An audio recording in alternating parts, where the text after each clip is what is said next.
अस्सलाम वालेकुम वरहमतुल्लाहि वबरकातुहू। उम्मीद है कि आप हज़रात खैरियत से होंगे। नाजरीन, मैं मोहम्मद जाबिर, आप देख रहे हैं मिल्लत टाइम्स मेवात। नाजरीन, आजकल जो हुकूमत हिंद ने, आप सबको पता होगा, वक़्फ़ बोर्ड बिल यानी कि जो जबरन पास करने की कोशिश की है, और वो मूँछों के बल पे यानी कि सत्ता के बल पे हुकूमत ने इस बिल को लाया है। और इधर बैरिस्टर असदुद्दीन अवैसी साहब विदेश की खाड़ियों में घूम रहे हैं, भारत का नाम रोशन कर रहे हैं। और इधर भारत में उसी बैरिस्टर असदुद्दीन अवैसी साहब और तमाम उम्मत मुस्लिमा और जिन देशों के लिए बैरिस्टर असदुद्दीन अवैसी साहब बताने को गए हैं कि पाकिस्तान एक आतंकवादी मुल्क है, उसको शरण देता है। तो नाजरीन, इन तमाम मुसलमानों को जो प्यारे नबी मोहम्मद रसूलुल्लाह सल्लल्लाहु अलैहि वसल्लम हैं, इधर भारत में उनके ख़िलाफ़ अनाप शनाप बातें बकने वाले बहुत सारे अंधभक्त पैदा हो गए। और इधर अगर बात करी जाए तो मुसलमानों की मस्जिदों को उत्तर प्रदेश में धड़ल्ले के साथ गिराया जा रहा है, बिना नोटिस के गिराया जा रहा है। मुसलमान की ज़मीनों को ज़मींदोज़ किया जा रहा है, मुसलमानों के मकानों को ज़मींदोज़ किया जा रहा है, मस्जिदों को मुनहदिम किया जा रहा है, और मदरसों को जेसीबी और बुलडोजर की ताकत पर योगी आदित्यनाथ जी खुले आम गिरा रहे हैं। ना उनके लिए कोई कानून है, ना उनके लिए कोई व्यवस्था है, और ना उनके लिए देश के अंदर किसी भी तरीके का कोई संविधान मायने रखता है, क्योंकि ये उनकी सत्ता के आधार पर सारा कुछ किया जा रहा है।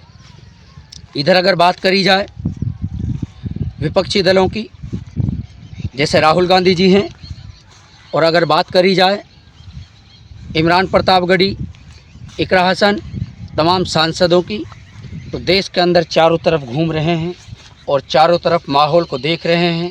कहीं फ़ीता काट रहे हैं सेलिब्रिटी के नाम पर, और कहीं जाकर मुसलमानों की बड़ी बड़ी होटलों का उद्घाटन कर रहे हैं, कहीं मुशायरों में नाम कमा रहे हैं, और कहीं ये लोग अपने आप को बड़ा नेता साबित कर रहे हैं। मैं आप सभी को एक बात बताना चाहता हूँ, आखिरकार बैरिस्टर असदुद्दीन अवैसी ही क्यों मुसलमानों की आवाज़ बने हुए हैं, दूसरा क्यों आवाज़ क्यों नहीं उठाते। इसीलिए मैं आप सभी से कहना चाहता हूँ कि आखिरकार मुसलमान जब वोट का टाइम आता है, उस वक्त बैरिस्टर असदुद्दीन अवैसी को बीजेपी की बी टीम बता देते हैं, लेकिन वोट नहीं देते।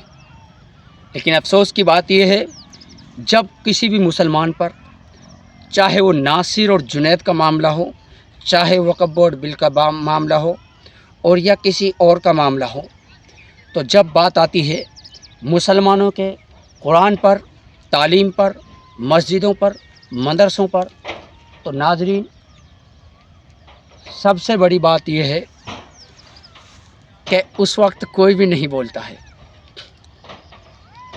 क्यों नहीं बोलता है? कि वोट सिर्फ कांग्रेस को देनी है, समाजवादी पार्टी को देनी है, सपा और बसपा को देनी है, वोट असदुद्दीन अवैसी को नहीं देनी है। बस असदुद्दीन अवैसी को खाली बदनाम करना है।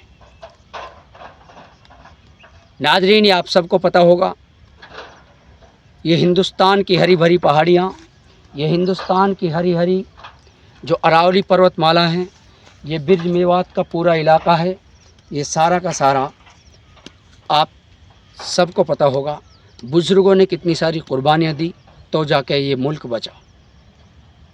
पहले इससे पाकिस्तान अलग हुआ, फिर बांग्लादेश अलग हो गया, इधर बर्मा और इधर श्रीलंका, इधर सारे मुल्क अलग हो गए।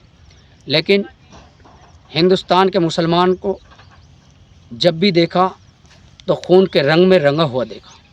हिंदुस्तान के मुसलमान को जब भी देखा जय श्री राम के नाम पर पिटता हुआ देखा।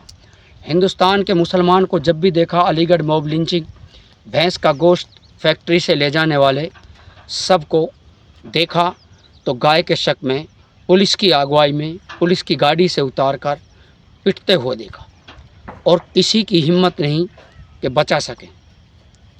लेकिन हिंदुस्तान के मुसलमान ने अपनी कुर्बानी देने में कोई कसर नहीं छोड़ी।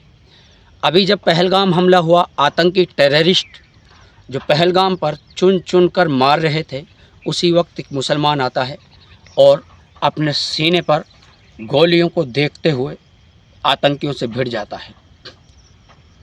वो मेरा ही भाई होता है और मेरे ही मज़हब को मानने वाला मुसलमान होता है, जिसको आप लोग कहते हो कि ये आतंकवादियों का मज़हब सिर्फ इस्लाम होता है। लेकिन अलीगढ़ के अंदर इंसानियत शर्मसार हो गई। अलीगढ़ के अंदर ना किसी हिंदू ने बचाया, ना किसी पुलिस अधिकारी ने बचाया, किसी ने नहीं बचाया। तो दोस्तों, उलमाए देवबंद, बैरिस्टर असदुद्दीन अवैसी साहब, जमीयत उलमा हिंद वक़फ़ के ख़िलाफ़ आप लोगों को आवाज़ें दे रही हैं। जब उलमा आवाज़ दें, अपना धन मन कारोबार माल जान सब कुछ छोड़कर उलमा की अगुवाई में जाकर खड़े हो जाएं कि साहब जय हिंद, हम तैयार हैं आपके साथ सरकार से शाना बशाना कंधे से कंधे मिलाकर आपके साथ खड़े होकर लड़ने के लिए।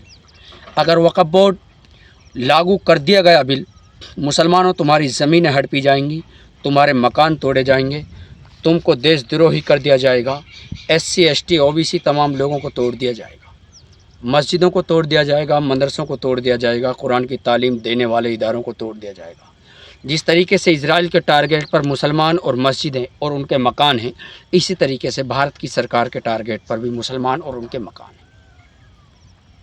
मुसलमान और उनके मज़हब को लेकर ये सोचते हैं फ़िरौन कि हम मिटा देंगे। लेकिन मैं इन सब से एक बात कहना चाहता हूँ, मैं अकेला ही चला था जानिब मंजिल, लोग आते गए कारवां बनता गया। ये नबी अकरम सल्लल्लाहु अलैहि वसल्लम का बताया हुआ दीन है, उनका फैलाया हुआ दीन है, इसको कोई नहीं मिटा सकता। दुनिया की तमाम ताकतें मिट जाएंगी, क़यामत आ सकती है, लेकिन मुसलमान और इस्लाम नहीं ख़त्म हो सकता। अस्सलाम वालेकुम, जय हिंद साथियों, जय भारत।